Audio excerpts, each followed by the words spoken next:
मेरे प्यारे दोस्तों, भाइयों और बहनों, आप सबका राधा कृष्ण भक्ति ज्ञान चैनल में स्वागत है।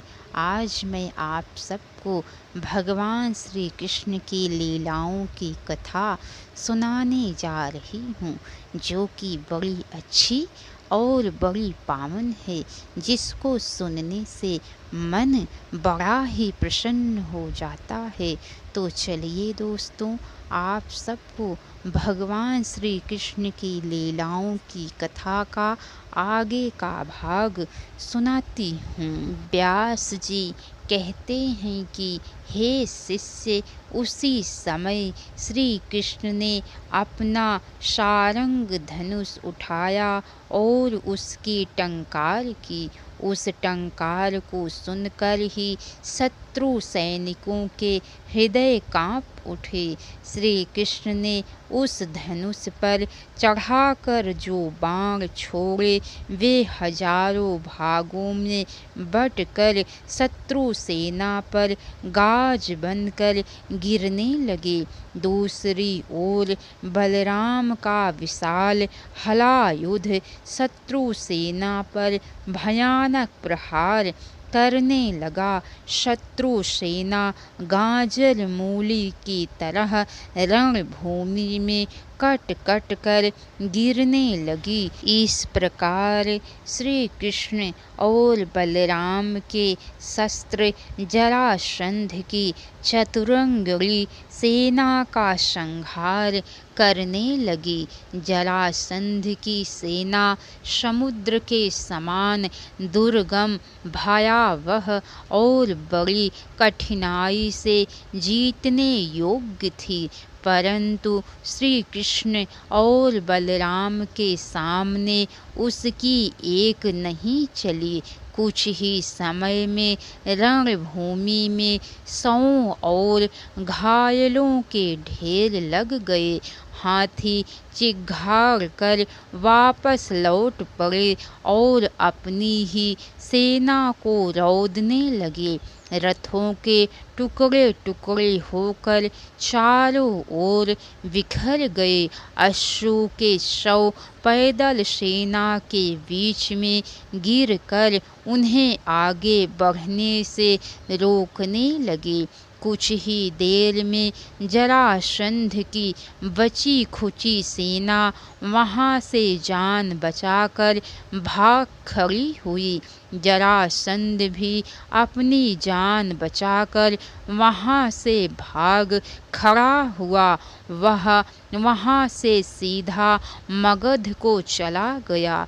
श्री कृष्ण और बलराम अपनी सेना के साथ विजयी होकर मथुरा लौटे तो उनका भव्य स्वागत हुआ।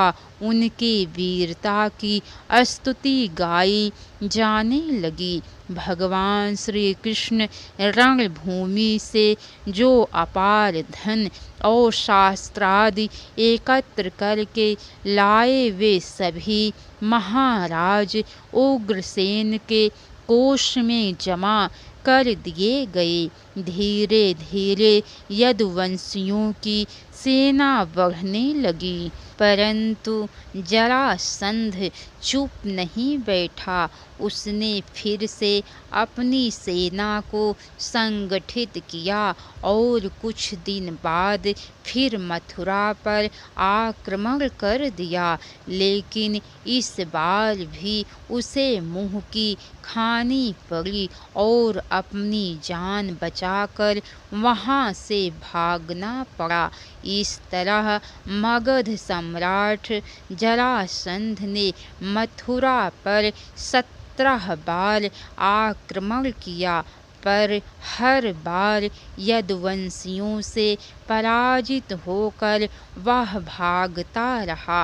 18वीं बार देवर्षि नारद ने जरासंध को जाकर सलाह दी कि वह म्लेच्छों के भयानक काल्यवान से संधि कर ले और फिर दोनों मिलकर मथुरा पर आक्रमण करे तो श्री कृष्ण और बलराम को हराया जा सकता है।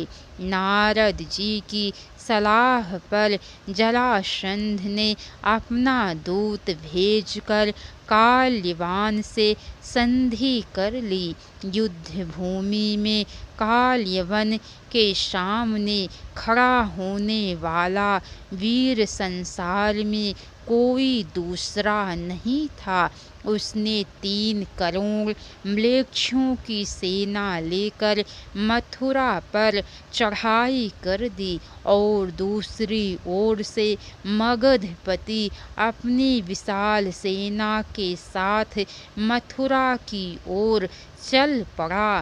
द्वारका नगरी का निर्माण काल्यवन की असमय चढ़ाई को देखकर श्री कृष्ण ने बलराम से कहा, दाऊ इस समय यदुवंशियों पर जरासंध और काल्यवन ये 2 विपत्तियां एक साथ मंडरा रही हैं। यदि हम दोनों भाई इसके साथ लड़ने में लग गए और उसी समय जरासंध भी अपनी सेना को लेकर आ धमका तो उसने यदुवंशियों को बचाना भारी पड़ जाएगा।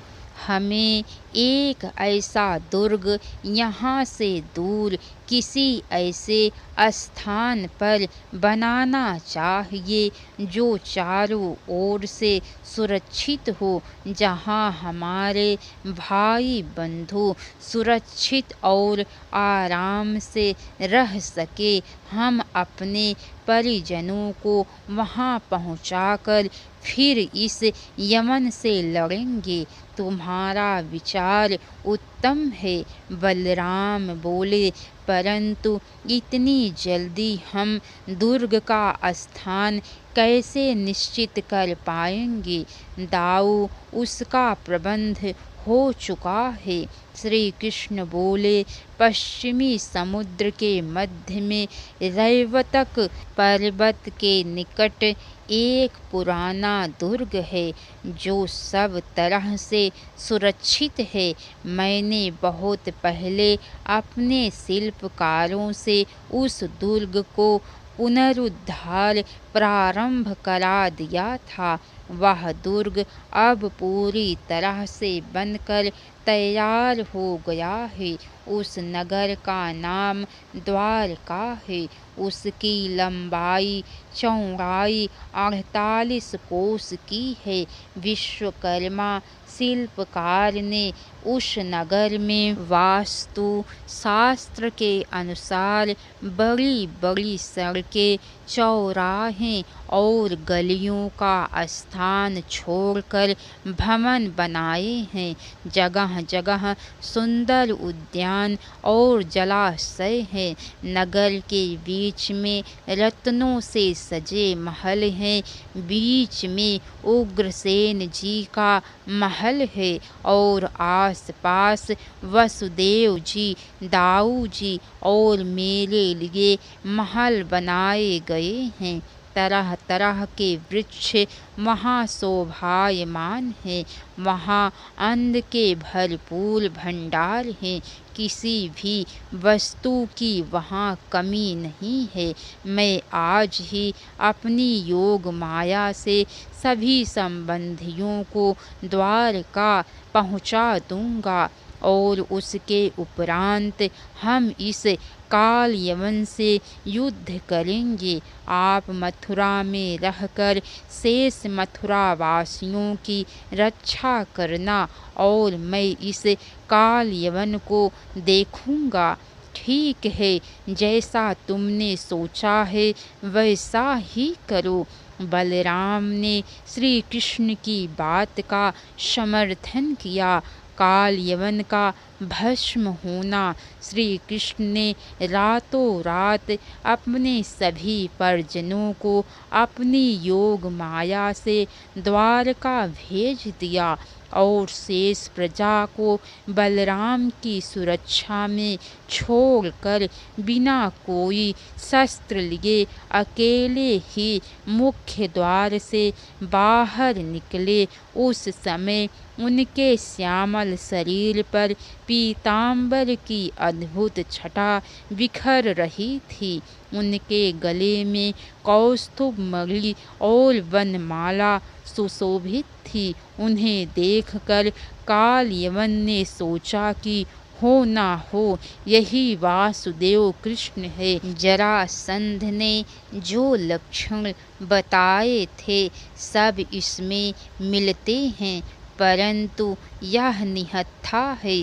शायद यह अपनी पराजय स्वीकार करने मेरे पास आ रहा है। इससे बात करके देखता हूँ कि यह क्या कहता है।